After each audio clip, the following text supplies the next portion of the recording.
Hello and welcome back in to the Whole Nine Sports podcast, where we, you know, love to do interviews. and starting off the 2022 draft season, we are being joined by Mike Harley of the University of Miami Hurricanes. How are you doing today? Man, I'm doing great. Good, Appreciate good. you guys for having me. Of course, man. How's the draft process going? It's been going smooth. Been having a lot of interviews and just training. Just staying busy, staying active, and being smart. What does it mean to you to be the all-time leading receiver at a university that's, as prestigious as Miami? It's a blessing. Just all that I've been through. I just kept persevering, and the outcome was beautiful. I didn't even know before returning after my COVID year that I have a chance to break the record and the leader. And then I just stayed down and just kept working hard. And then I finally passed it. And that was one of my goals and It crossed it off is the list. certainly an accolade to have for you. Um, Speaking of the pre-draft process and everything, grinding out, getting ready. Do you think it added or puts an added chip on your shoulder that you weren't invited to the combine, just to show show teams that you deserve? Yes, most definitely, most definitely. It's out of my control. I just control what I can control and just keep pushing. So just not getting that invite. Just watching the combine since a little kid just added so much more fuel to the fire that I just can't wait to pro day. Like even just to prove it to myself more than just prove it to anybody, of course, in the draft. I saw that you ran a pretty good number of, I think it was like a 4.33 at a simulated combine. What do you expect to get at your pro day? None. I'm going 4.29 allure. My goal is to touch 4.2. And sadly, if I don't touch it, man, I'm gonna be mad throughout the whole day. But my goal is touching 4.2. Nothing more than the 4.2. If he was at the NFL Combine, would have hit that because everybody did at the Combine. Those numbers are crazy this year. Yeah, it seems like that. Those timers were off the top. They're crazy. What was your recruitment coming coming out of high school, and like what made you pick Miami? And obviously it's the track meet out there. Yeah, obviously you're a St. Thomas Aquinas kid, but you also fielded other offers from like Maryland, Kentucky, Michigan. What was it about Miami? God for man. So I just had receiving a lot of signs, just to stay home. I always wanted my little brother to watch me play because he was young at the time in high school. He finally got to see me play when I was in college, and everybody, the whole family can drive 30 minutes away to the Hard Rock Stadium and watch me play. Or sometimes after on bye weeks on Sundays, off days after class, I come on get a plate for my mom.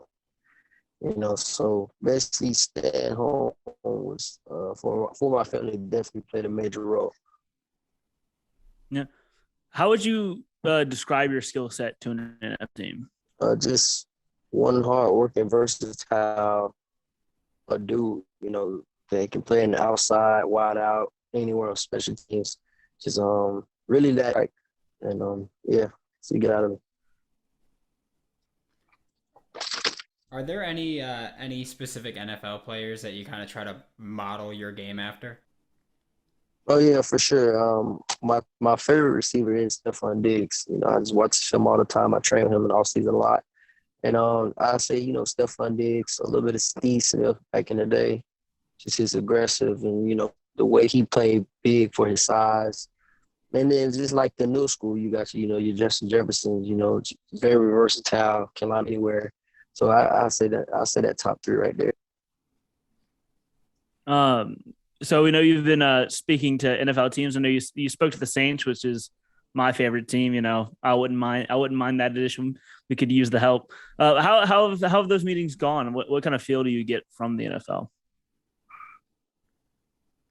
I get a good feel.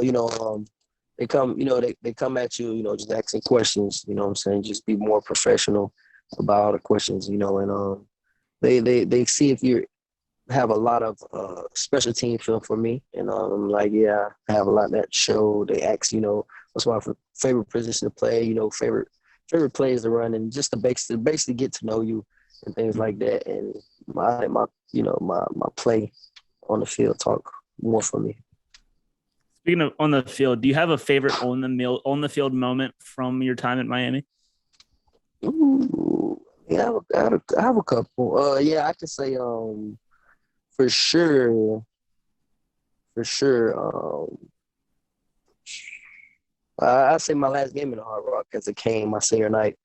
Uh, I actually was on the sideline. Offense was on the field, and then it was kind of a blowout towards the end. But my offense coordinator, he was like, hey, "Yo, Harley, get in the game real quick." Like he was just throwing me in there, and Tyler Van Dyke threw me like a 54-yard strike downfield, scored a touchdown, not even knowing I'm going to get the ball. And then it was my last catch in the Hard Rock and my last touchdown in the Hard Rock as a king. Oh, That's awesome. My last college touchdown career too at that. Yeah, so, wow. That's awesome. Yes, sir. Do you have like a favorite off the field moment, like with the team stuff that happened around campus, being a Miami, Florida boy going to Miami? Off the field, man. It's a lot to pick from, but I'd probably just say, sheesh. I don't know, man. I can't even name one, honestly. And it hit me probably towards the end of the show. I'll go. Mm-hmm. And do you have any like non-football plans that you want to pursue when you're playing in the NFL? Oh yeah, for sure. I just want to all season and things like that outside football. I want to be like on a lot of talk shows. Like all the talk shows on ESPN and things like that. I don't know.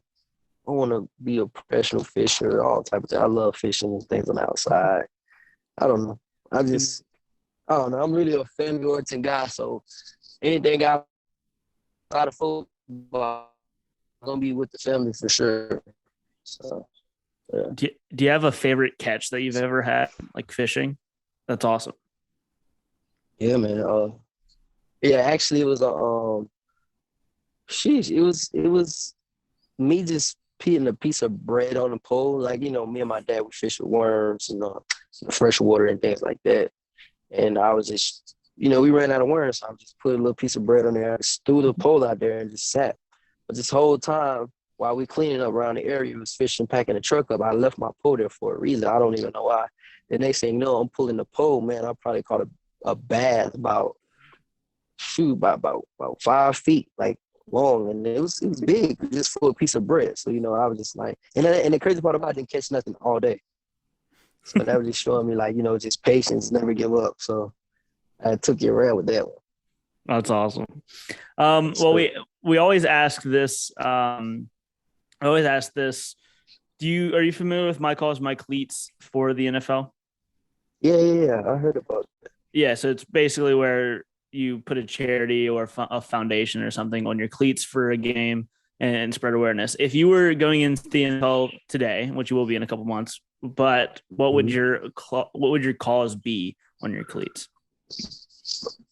My cause would be for my sister, my younger sister, Mike Harley. She works at a daycare, like a school type for kids with disability, like autism and things like that. So. And she has a son that she adopted from the school. His name is Kai. And he always comes around the house. And, he has autism, but the more he comes around the house, the more he learns. Like, and he's just like us, what I'm saying? He just have a disability he's dealing with at the time. So most definitely, my cause would be like, for the autism, like kids with autism, things like that. Awesome. All right. Well, yeah, I think that's about it. Thank you for coming by. It was a pleasure talking to you, and good luck for the rest of your process. Appreciate you guys, man. Thank you for having me. Of course, man. You have a great one. All right, you too.